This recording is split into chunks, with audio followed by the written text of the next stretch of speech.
Oke, Assalamualaikum warahmatullahi wabarakatuh. Ketemu lagi, masih di bab 11, cahaya dan alat optik. Season 2, part yang kedua sekarang kita membahas tentang cermin cembung. Oke, kemarin kita udah ngebahas tentang cermin cekung kan? Cermin cekung itu ada yang udah kita bahas sinar-sinar istimewa pada cermin cekung, pembentukan bayangan pada cermin cekung, sifat bayangan yang dibentuk pada cermin cekung, dan persamaan pada cermin cekung. Sekarang kita lihat kalau di cermin cembung kayak gimana. Ternyata cermin cembung juga dia memiliki sinar-sinar istimewa.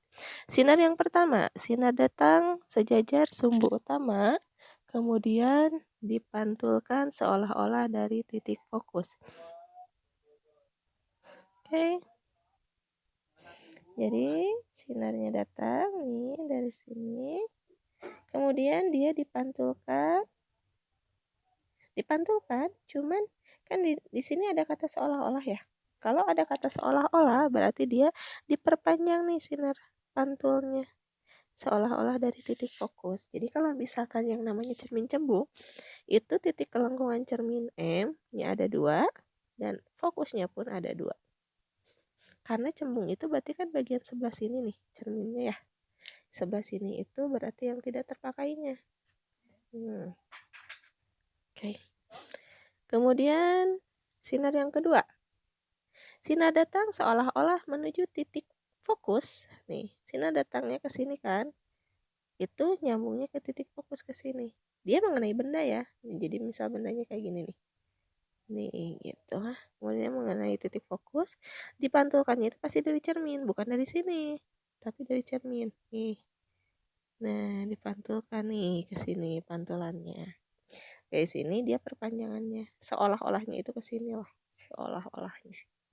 Kemudian yang ketiga, sinar yang istimewa yang ketiga itu sinar datang menuju titik pusat kelengkungan cermin seolah-olah dipantulkan dari titik pusat kelengkungan cermin. Jadi kita ngambil titik pusat kelengkungan cerminnya yang di sini. Bukan yang di sini ya.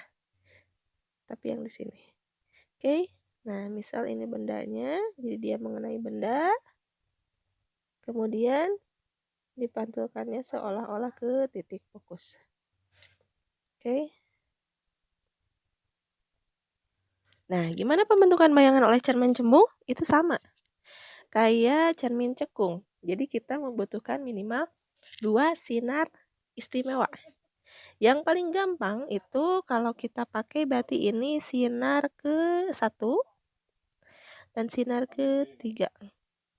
Nah, sinar ke-1 itu berarti sinar datang sejajar sumbu utama. Dipantulkan seolah-olah dari titik fokus. Kemudian sinar yang kedua itu berarti sinar datang menuju titik kelengkungan cermin. Nah, ini titik kelengkungan cerminnya yang ini ya, bukan yang ini. Dia akan dipantulkan kembali. Maka pertemuan antara sinar pantul, dari sini perpanjangan sinar pantul ini adalah tempat dari bayangannya. Maka pembentukan bayangan pada cermin cembung itu, bayangan yang terbentuk akan maya. Maya berarti ada di dalam cermin. Tegak, sama ya, kepala di atas, kaki di bawah. Dan diperkecil, ukurannya lebih kecil. Oke, selanjutnya. Persamaan pada cermin cembung kayak gimana? Sama sih dengan cermin cekung. Jadi ini sebetulnya persamaan umum dari cermin. Kemudian ini dia untuk pembesarannya. Ya. Oke, ada contoh soalnya.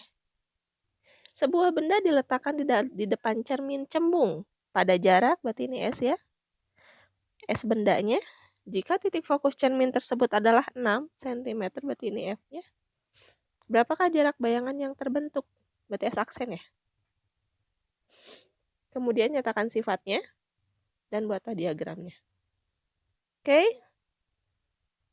Berarti kita udah punya diketahui di mana S-nya tadi berapa? S-nya 3 cm. 3 cm, F-nya 6 cm. Yang ditanyakan S aksen berapa? Oke. Maka jawabnya 1/F sama dengan 1/S ditambah 1/S aksen. 1/F-nya kita udah punya 1/6 sama dengan 1/3 tambah 1/S aksen. Maka 1/S aksennya sama dengan 1/6 min 1/3. Kita samakan penyebutnya 1 min 2. Jadi min 1/6. Karena yang ditanya S aksen, maka S aksen dibalik. 6 per min 1 sama dengan min 6 cm. Oke, itu jaraknya. Nah, ini cara penggambarannya. Berarti kan kita punya F-nya 6 ya. Berarti F-nya 6. Dari sini ke sini itu 6. Jadi kalian menggambarnya dari sini. Ini pakai jangka. Di sini, di titik M ini, itu kalian simpan jarumnya, kemudian kalian bikin lingkaran yang enggak sempurnanya. Nah, kemudian yang diarsirnya bagian dalam. Nah, bagian dalam yang diarsirnya. Nah, berarti F-nya 6, berarti kalau dari cermin ke M, itu kalian punyanya 12 cm ya. Nah, kalian bikin seperti ini. Nah, nanti kalian simpan posisi si bendanya itu di 3 ya. 3 cm berarti di sini lah. Harusnya di sini. Nggak apa-apa. Kenapa saya bilang nggak apa-apa? Karena ketika posisi benda mau dimanapun, yang namanya bayangan yang terbentuk pada cermin cembung itu dia selalu, ingat ya, selalu maya, tegak, diperkecil. Kenapa saya bilang selalu? Kalian tahu motor kan? Motor itu dia spionnya pakai cermin kan? Cerminnya cermin apa? Itu cermin cembung. Terus mobil juga dia pakai spionnya cermin cembung. Jadi dimanapun letak bendanya, bayangannya itu pasti selalu maya, tegak dan diperkecil.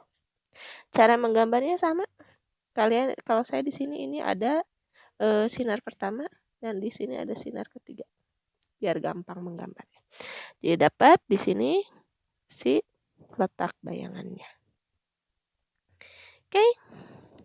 Sekian untuk LKPD yang kemarin selesai ya.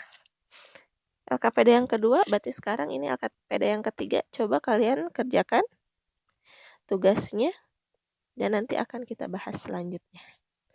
Oke, sekian untuk minggu sekarang. Berarti tugasnya yang ini. Assalamualaikum.